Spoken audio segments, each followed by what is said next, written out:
한 주 동안 가장 화제가 된 말들을 통해서 이번 주 정치를 평가하는 코너죠. 말말말. 오늘도 두 분의 말감별사 모셨습니다. 더불어민주당 비대위의 박성준 비서실장 어서 오십시오. 네, 안녕하세요. 네. 짝꿍 어디 가셨어요? 짝꿍. 저도 깜짝 놀랐네요. 김은혜 의원님 안 오셔서 아무래도 뭐 그 인수위 대변이라면 워낙 바쁘겠죠. 뭐. 네. 국민의힘의 김은혜 의원은 이제 당선인 대변인이 되시면서 지금 이 시간에 아마 브리핑 중이실 거예요. 매일 요 시간쯤 브리핑 하시더라고요. 그래서 일단 그거 하라고 놔드렸고 대신 스페셜 게스트를 오늘 모셨습니다. 경기도 포천에서 3선을 하고 한국당의 개혁을 주문하면서 불출마를 선언하셨던 그분. 국민의힘 김영우 전 의원 어서 오십시오. 네, 안녕하세요. 네. 조금 전에 그 네. 화면 유튜브 화면에 나간 그 사진. 예. 털이 이렇게 털 기르셨을 때 그 사진 보셨어요? 예. 그때가 언제예요? 그때 제가 이제 불출마 선언하고 막 그랬을 때. 그쵸? 그때 사진이죠? 예. 그때 완전 자연인의 모습이 되셨을 때. 예, 지금도 자연인이죠. 저도 예전에 기억나는데 사실은 네. 우리 선배님이 그 불출마했을 때 대단한 용기였거든요. 엄청났죠. 왜 그러냐면 그 지역에 출마하면 당선되는데 불출마라는 용기를 했다라는 걸 볼 때 하여튼 뭐 존경스럽습니다. 아유, 뭐. 존경받을 일은 아닌 것 같습니다. 굉장히 지금 오랜만에 이 얘기하니까 쑥스러워 하시면서. 그러니까 또 바쁜 김은혜 의원 대신해서 이렇게 나올 수 있고 좋습니다. 자, 오랜만에 만나는 김영우 전 의원과 박성준 의원이 함께하는 오늘 말말말. 본론 들어가기 전에요. 지금 청와대 집무실 이전 문제가 뜨겁습니다. 네. 요거 어떻게들 생각하시는가? 우선 민주당 박성준 의원님. 일단은 전체적인 흐름을 볼 때 그 윤석열 당선인 캠프 뭐 인수위라고 할까요? 네네. 이제 애니심반 묻 문재인 대통령의 모든 것을 이제 부인하는 정책으로 좀 가고 있다는 생각이 좀 드는데 결정적으로 뭐냐면 문재인 대통령이 이제 광화문 시대를 열겠다고 했는데 이번에 이제 윤석열 후보가 출마하면서 광화문 시대를 열겠다고 했는데 이건 이미 경호, 뭐 보안 여러 가지 문제, 교통 문제로 안 된다고 했는데 갑자기 이제 용산으로 좀 가겠다라고 하는 것들을 내놓고 있지 않습니까? 이건 보면 옛날 조선 시대로 얘기하면은 왕궁 이전 자체가 수도 이전인 거예요. 그러면 민이라고 하는 부분, 국민의 총이라고 하는 부분을 모아야 되는 과정이 필요한 건데 천도라고 보시는 거예요? 천도까지는 아니고 네. 그 자체가 상당히 큰 역사적 의미가 있는 것이죠. 예. 그러면 이거를 어떤 의미를 갖고 있어야 되냐면 예. 정치, 군사, 경제, 문화, 사상 이러한 시대적 요구를 국민들이 어떻게 받아들인지를 따지고 첫 번째 가장 중요한 것 중에 하나가 뭐냐면 군사 안보 아니겠습니까? 지금 용산에 국방부가 있는데 그 국방부라고 하는 것이 결국은 군사 안보 정책, 국방 정책을 총괄하는 곳인데 이걸 이전한다고 했을 경우에 네. 그러면 이전 계획이 나와야 되는 것이죠 이미. 그래서 우리나라 국방 정책, 군사 안보 정책 이렇게 되고 국민의 생명과 재산을 이렇게 보호하겠다라고 하는 것이 나와야 되는 건데 그러한 것도 전체적인 밑그림도 없는 상태에서 단순하게 용산으로 가겠다라고 하는 것은 지금 느낌이 너무 서두르는 거 아니냐 서두르는 느낌이 이런 든다. 생각이 좀 지울 수가 없습니다. 자, 국민의힘 의원들은 조금 의견들이 분분한 느낌을 제가 받았어요. 저희가 이제 요 문제 관련해서는 취재를 여러 의원들과 하는데 하나로 딱 모아진 느낌은 아니었거든요. 김영우 전 의원은 어떤 생각이신가 궁금합니다. 복잡합니다. 근데 제가 말씀드리고 싶은 것은 지금은 뭐 사실 조선 시대가 아니죠. 네네. 네, 그렇기 때문에 이건 뭐 왕궁이라든지 천도를 비교하는 거는 조금 아닌 것 같고 그 문재인 대통령이 광화문 시대를 열겠다라고 했는데 그게 잘 안 됐죠. 뭐 여러 가지 이유가 있었겠죠.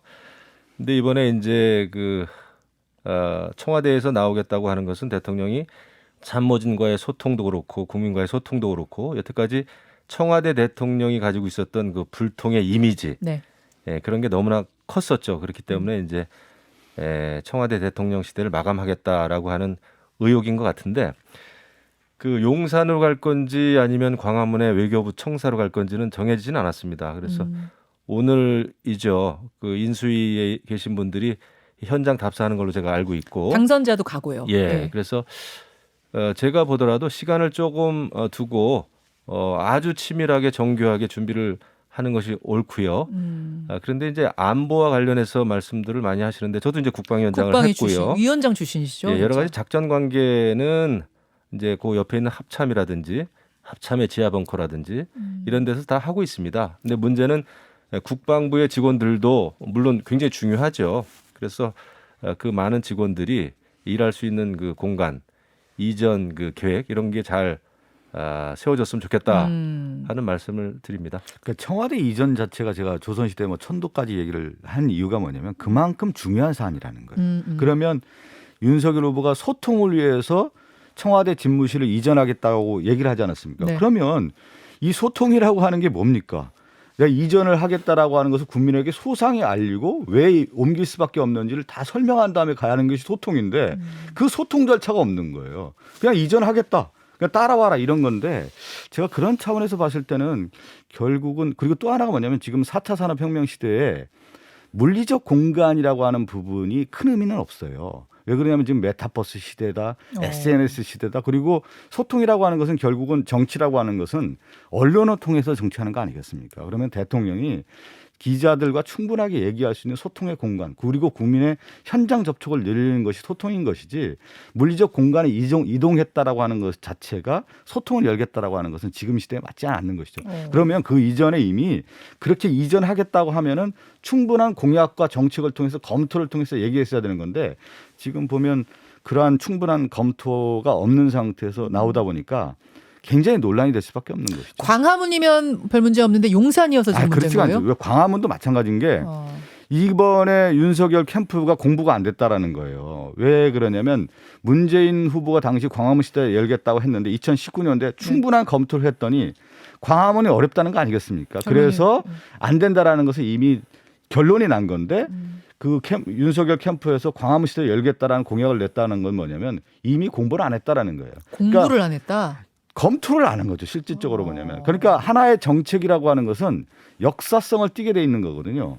그러면 문재인 대통령도 광화문 시대를 열겠다고 했는데 어려웠기 때문에 못한 거 아니겠습니까? 그거를 충분한 검토를 했으면 그러한 공약에 대한 것이 안 나왔을 거고 그러면 만약에 윤석열 후보가 이전하고 싶다면 다른 정책과 공약을 내세웠어야 되는 것이죠. 그러니까 갑자기 광화문이 안 되니까 대안으로 용산하는데 지금 선거 끝난 지 일주일밖에 되지 않았습니까? 근데 일주일 만에 청와대 집무실 옮기겠다. 그리고 5월 9일부터는 용산으로 가겠다. 이런 식의 얘기는 너무 국민에게 소통이 아니라 불통의 이미지로 갈 수밖에 없는 것이다. 제가 한 가지만 네, 말씀드리면은 김 그러는 민주당은 정말 공부가 안 된 거예요. 그러면은 문재인 대통령도 광화문 시대를 열겠다고 불과 5년 전입니다. 5년 전하고 지금하고 4차 산업혁명 그 환경이 그렇게 달라졌나요? 그렇지 않습니다. 그리고 이재명 민주당 대통령 후보도 광화문 대통령 시대를 열겠다고 이야기를 했었어요. 그 이재명 후보가 어느 당의 후보죠? 민주당의 후보입니다. 민주당도 공부를 안 한 거예요. 그렇게 따지면. 그래서 그렇게 윤석열 후보가 뭐 이와 관련해 가지고 공부가 안 됐다라는 거는 상당히 과도한 말씀이고 왜 이런 얘기가 나왔는지 먼저 민주당은 사실은 성찰하고 반성 먼저 해야 되는 거 아닙니까? 왜 광화문 시대 얘기가 나왔죠? 문재인 대통령이 소통 잘 안 하시지 않았습니까? 언론 앞에 잘 나서지 않았잖아요. 참모들 뒤에 숨지 않았습니까? 그렇기 때문에 문재인 대통령에 대해서 굉장히 불통의 이미지가 문재인 대통령은 촛불 전국을 촛불 전국이라고 하는 환경에서 탄생한 소통의 대통령이 되겠구나라고 많은 국민들에게 처음에 사실 이미지를 심어줬단 말이에요. 그리고 청와대로부터 벗어나가지고 광화문 대통령이 되겠다고 그렇게 여러 차례 약속을 했는데 못 지켰습니다. 그 못 지킨 배경과 이유를 국민 앞에 설명한 적이 있나요? 없지 않습니까? 그러면 그게 먼저 왜 못 지켰는지를 말씀을 하셨어야죠. 윤석열 당선인에게 공부가 안 됐다라고 이렇게 이야기하시는 거는 민주당의 의원으로서는 저는 할 얘기는 아니라고 봅니다. 솔직히 말씀드리면. 아니고 이제 그 2019년도에 충분하게 검토가 돼서 국민에게 이제 설명했던 문제였고요. 대통령이 설명하셨어요? 2019년도에 다 저는 설명이 못 들어봤습니다. 됐었죠. 2019년도에 아마 찾아보시면 다 설명이 됐습니다. 왜 광화문 시대가 안 될 수밖에 없었던 이유가.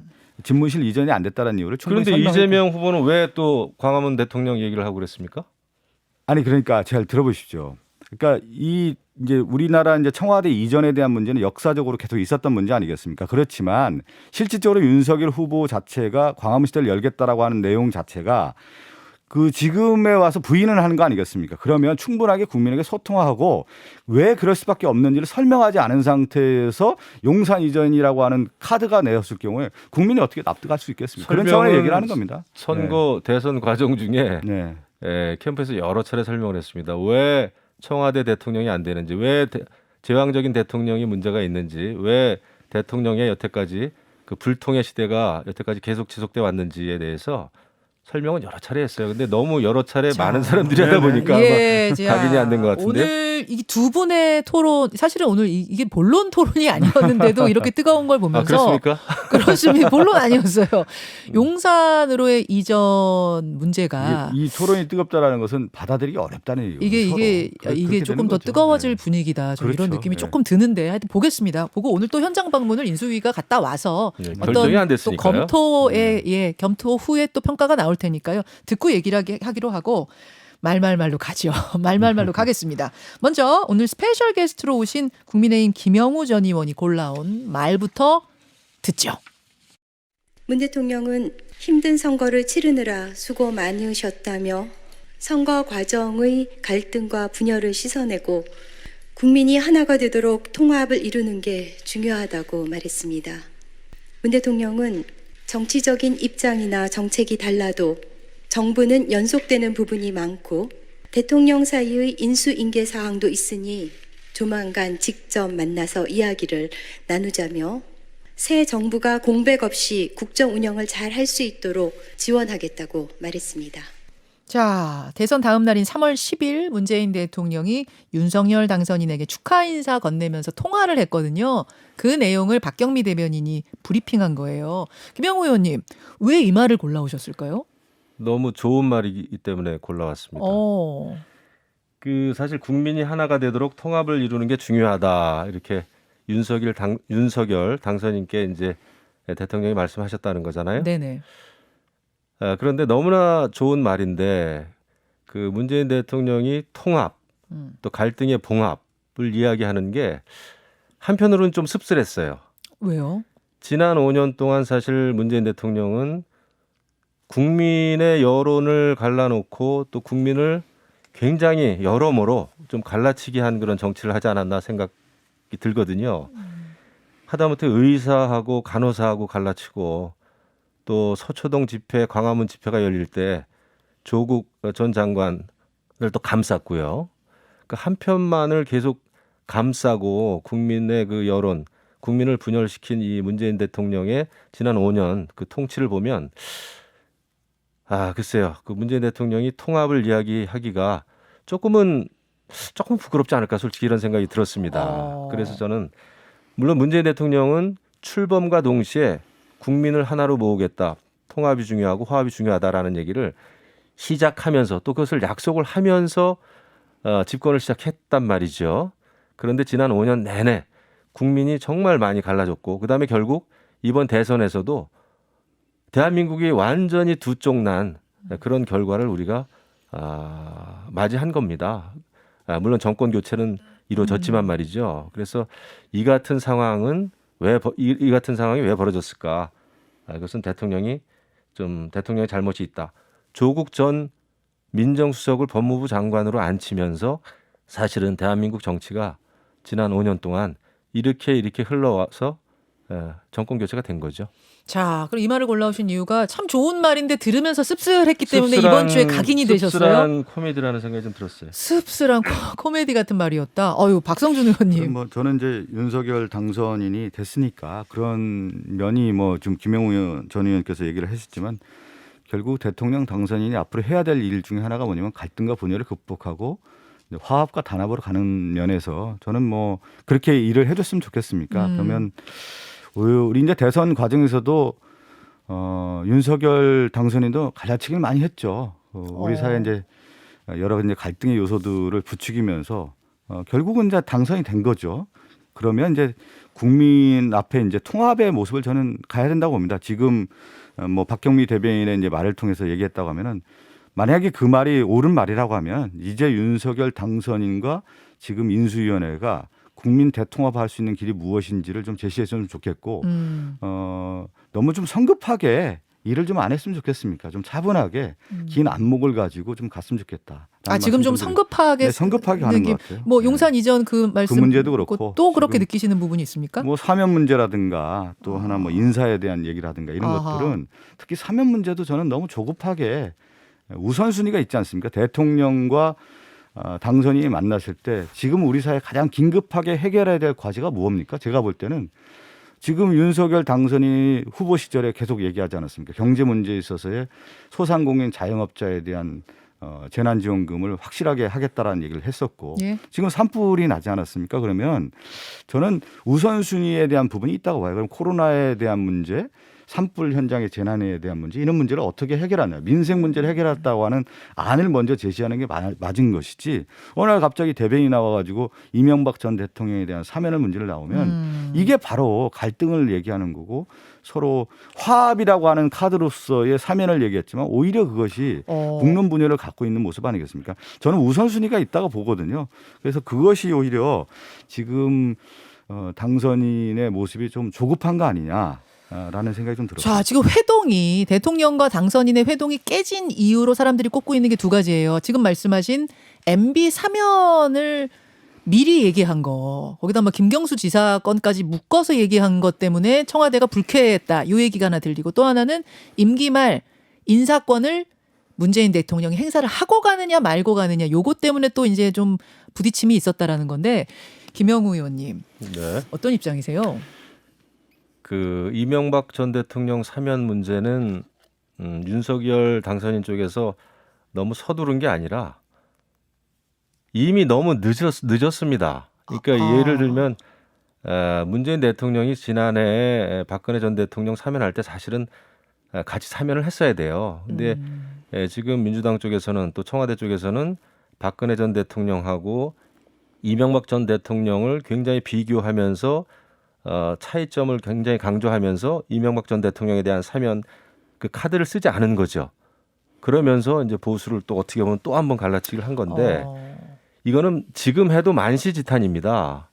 벌써 했어야 될 이명박 전 대통령 사면을 지금 당선인이 이걸 요구한다고 해가지고 왜 서두르냐 이렇게 이야기할 게 아니에요. 사실 대통령 그 사면이라고 하는 거 잘 보세요. 그게 대통령의 고유 권한인 이유는 네.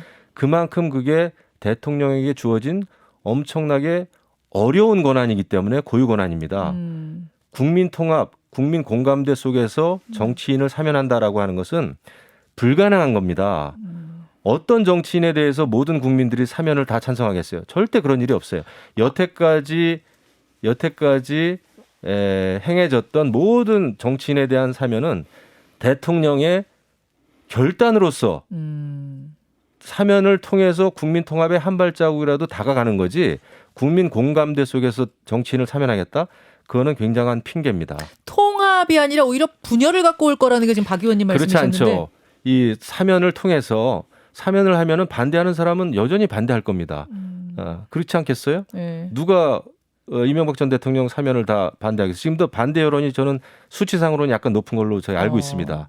그럼에도 불구하고 그것을 하는 이유는 과거에 전두환 노태운 전 대통령 누가 국민들이 그 사람들 사면하는 거 다 찬성했습니까? 그렇지 않아요.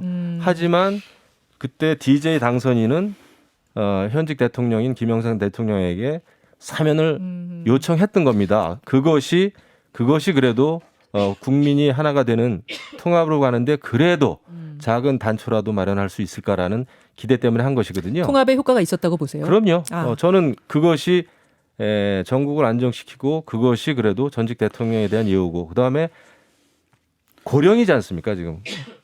그러니까 제가 말씀한 부분을 충분히 좀 우리 김영호 전 의원이 이해를 못하신 것 같은데 마지막 발언 하고 다음으로 간단하게만 넘어갈게요. 언급할게요. 네. 우선순위가 있다는 거예요. 뭐냐면 만시지탄이라니까 아니 지금 우선순위가 있다는 거예요.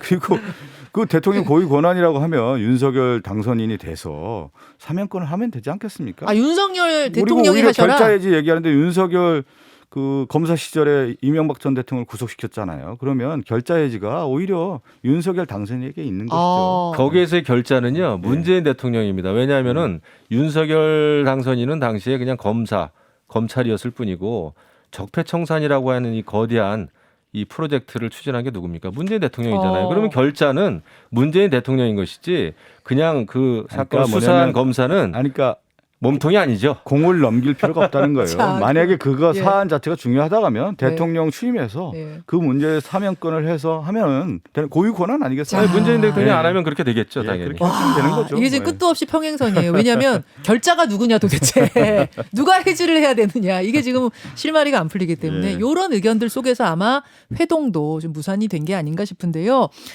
어떻게 되는지 뭐 이번 주를 넘길 가능성이 좀 커 보이죠. 그 일단 회동 상황은? 얘기하면 제가 한마디 말씀드리고 싶은데 사실 현직 대통령과 당선인의 회동은 이렇게 남북 정상회담처럼 예. 밑에 실무진이 의제 정하고 어쩌고 하고 무슨 통역이 필요한 것도 아니고 말이죠.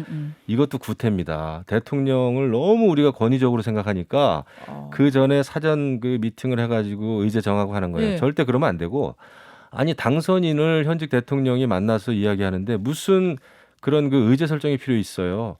만나서 솔직담백하게 그 내용이 어떤 게 됐든 간에 독대를 할 수 있어야 됩니다. 자연스럽게. 대통령과 당선인 간의 인수인계는 그런 식으로 이루어지는 거예요. 그렇지 않고 이렇게 의제 정하고 이렇게 되면은 아마 참모진들 간의 자존심 싸움, 기싸움 때문에 이거 잘 안 될 겁니다. 알겠습니다. 이거 뭐 삼선 의원의 조언이니까요. 이것도 좀 새겨 들으면서 박성준 의원이 골라오신 말 들어보겠습니다. 임명권자인 대통령께서 임기 동안 소임을 다 하라고 하셨고, 그리고 여러 가지 좀 복잡한 일들이 벌어지고 나서 뭐 지난 총선 이후에도 민주당에서 뭐 사퇴하라 이런 얘기가 나왔을 때에도 적절한 그 메신저를 통해 가지고 흔들리지 말고 임기를 지키면서 소임을 다하라고 말씀을 전해 주셨습니다. 그리고 저는 제가 임기 동안 할 일 충실하게 하는 것이 임명권자에 대한 것뿐만이 아니라 국민들에 대한 책무라고 생각하고 흔들림 없이 제 소임을 다할 생각입니다.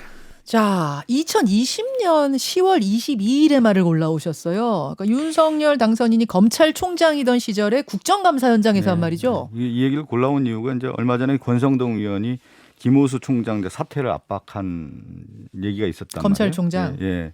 그 얘기를 보면서 이제 윤석열 당시 이제 검찰총장 재직 시에 임명권자 또 국민들에 대한 책무를 흔들림 없이 재소임을 다할 것이다 이렇게 얘기를 하지 않았습니까? 그런데 이 또 하나 나온 게 이제 검찰의 독립성 강화라는 측면에서의 검찰총장의 임기까지 얘기를 했는데 오히려 지금 권성동 의원의 입을 통해서 김호수 총장의 사퇴를 압박하는 것이 과거의 윤석열 검찰총장 당시의 모습과 다른 모습이다라고 하는 것을 좀 얘기를 하고 싶고요.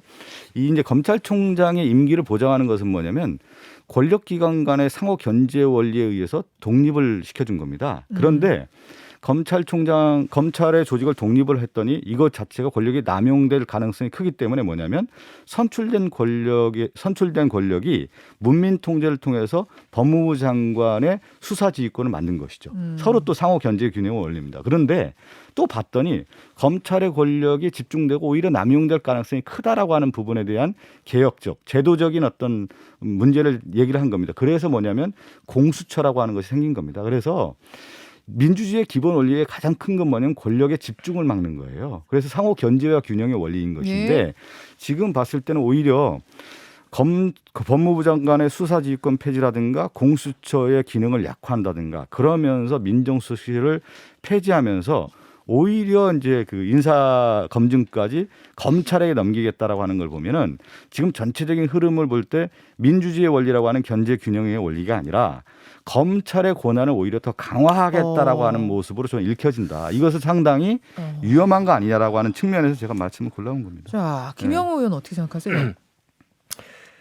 그 권력의 집중을 이제 분산해서 견제와 균형으로 가야 된다.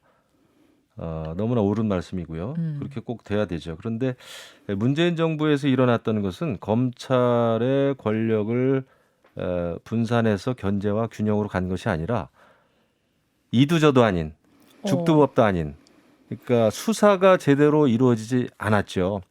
공수처와 또 경찰로 여러 가지 이제 권력들을 분산은 한다고는 했지만은 결국은 대장동 사태도 전혀 수사가 안 되고 그다음에 성남 FC 후원금 문제도 전혀 수사가 진척이 없고 뭐 김학의 전 또 차관. 차관이죠. 차관의 불법 출국 의혹 문제도 그 점에 대해서도 제대로 수사도 안 되고 이랬습니다. 그래서 해야 될 일은 제대로 하는 게 맞다. 그리고 이제 물론 과거에 윤석열 당선인이 당시 이제 검찰총장 자리에 앉으면서 흔들림 없이 소임을 다하겠다, 임기를 지키겠다 이런 얘기를 했었죠. 예, 예. 그런데 결국은 검찰총장직에서 나와서 야당 후보로 대통령에 당선이 됐습니다. 왜 이런 일이 벌어졌을까요? 어떻게 이게 가능했을까요? 제가 보더라도 이거는 정말 굉장히 자연스럽지 않고 굉장히 불가능한 일인데 이런 게 벌어졌어요. 이게 바로 문재인 대통령이 좀 무리를 했었습니다. 조국 전 민정수석을 법무부 장관으로 끝까지 앉히려고 했고 또 법무부 장관이 되고 나서도 계속 여러 가지 조국 전 장관 또 가족을 둘러싼 수사에 대해서 그 이후 추미애 법무부 장관은 계속 수사를 방해하지 않았습니까? 또 윤석열 총장을 여러 가지 수사권에서 배제를 시키고 또 그런 일에 또 김호수 지금 현 총장도 가담이 됐고 그렇기 때문에 여기까지 온 겁니다. 잠시만요. 그런데 이제 검찰총장, 검찰의 독립성을 윤 당선인이 총장 시절에 검사 시절에 굉장히 강조하셨는데 지금 김호수 검찰총장한테 사퇴를 운운하는 건 이거는 또 압박 아니냐? 이제 이게 민주당의 주장이거든요. 제가 볼 때는 압박으로 느껴질 것 같아요. 솔직히 말씀드리면. 그리고 저는 기본적으로는 검찰총장의 임기는 지켜지는 게 좋다. 특히 그 검찰총장이 법과 원칙에 따라서 수사를 잘 진행했을 때 일입니다. 그게 전제예요. 잘할 때. 그렇죠. 그러니까 잘할 때 지켜줘야 된다. 임기라고 하는 것은 그때까지 할 수 있는 것이지만은 저는 그 압박이니 외압이니 이걸 떠나서 그 이전에 김호수 총장은 본인이 여러 가지 대장동 의혹도 그렇고 이런 여러 가지 성남 FC 의혹도 그렇고 이런 거에 대해서 본인이 떳떳하게 정말 법과 원칙에 따라서 임무를 다 잘 소임을 다해 왔는지 먼저 생각을 하시기 바랍니다. 그리고 그리고 본인이 스스로 물러나지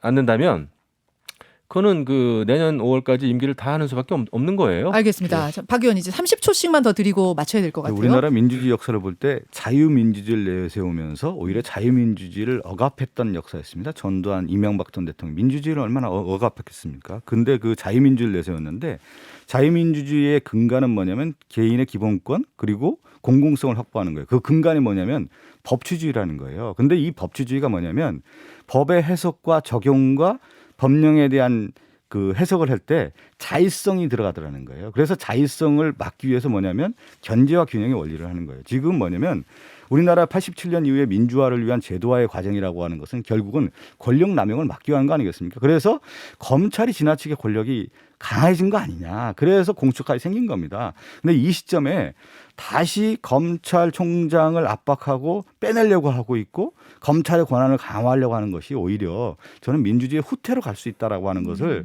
이미 역사가 알려주는 거기 때문에 저는 김영호 전 의원님 같은 분들이 이런 민주주의의 그 과정들을 설명해주고 너무 서두르지 않았으면 좋겠다 한마디로. 자, 김 의원님도 30초요. 네, 그 87년 이후에 자유민주주의 체제, 사실 그 자유민주주의 체제를 만들기 위해서 애썼던 많은 그 민주화 운동 세력, 586 세력이었죠. 그 586 세력이 사실 문재인 정부 들어서 상당히 그 퇴락했습니다. 퇴락이 아니라 권력은 잡았지만은 정말 제대로 된 자유와 또 민주주의를 위해서 노력을 했느냐? 오히려 거꾸로 간 측면이 있죠. 여러 가지 시민단체 활동을 할 때도 그랬고 또 정치를 할 때도 그랬고 그거에 대한 역작용이 바로 이번 대선에서 나타난 거죠. 그러니까 민주화 운동 세력이 오히려 그 민주주의 그 과정을 굉장히 아주 피폐하게 만들었다. 거꾸로 갔다. 이런 생각이 듭니다. 그래서 지난주에 이제 우리가 정권이 교체됐습니다마는 앞으로 인수위는 말씀하신 대로 해야 될 일을 잘 조정하고 좀 시간적 여유를 가지고 치밀하게 해야 되겠고요. 그다음에 또 민주당 쪽에서는 뭐 또 여러 가지 지금 이제 비대위 상황에서 어려운 걸로 알고 있는데 앞으로 또 잘 어려운 난관을 헤쳐나가시기 바랍니다. 그리고 네. 결국은 좋은 정치 해야 되지 않겠습니까? 마지막은 덕담으로 이렇게 마무리를 오늘 스페셜 게스트 김영우 전 의원이 마무리해 주셨어요. 두 분 고맙습니다. 네, 감사합니다. 말말말이었습니다. 김현정의 뉴스쇼는 청취자 여러분의 참여로 이루어집니다. 트위터, 페이스북, 레인보우 게시판, 그리고 단문 50원, 장문 100원의 유료 문자 샵 1212, 우물정 1212 통해 참여하실 수 있습니다. 김현정의 뉴스쇼, 여러분과 함께 만듭니다.